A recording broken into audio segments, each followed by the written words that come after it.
At this point in the class, we would turn to the students and ask the group recap questions, starting with how would you use a module as a context? And we would prompt a discussion for um, people to mentally examine their processes and think, do I have any processes that are the same? Do I have any equipments that are similar? Or maybe you do, maybe you don't. But in any way, you can use a module as a context in your calculation. The second question is, what would we use aliases for from the module database? And the short answer is you use aliases every time you want to get a tag's value based on a specific context instead of calling the tag out directly. And finally, um, list the steps to read a property attached to the current context.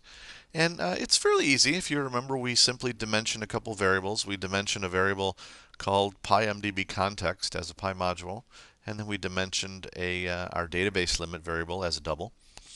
We then set the PyModule database context equal to the function getPyModule from path using the master ace context as to get the current runtime context.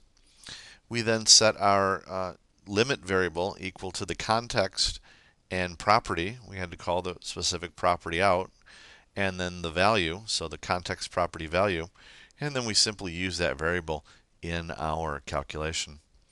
Now at this point we would allow the students to continue on their own and try to complete exercise number 6 and exercise number 7.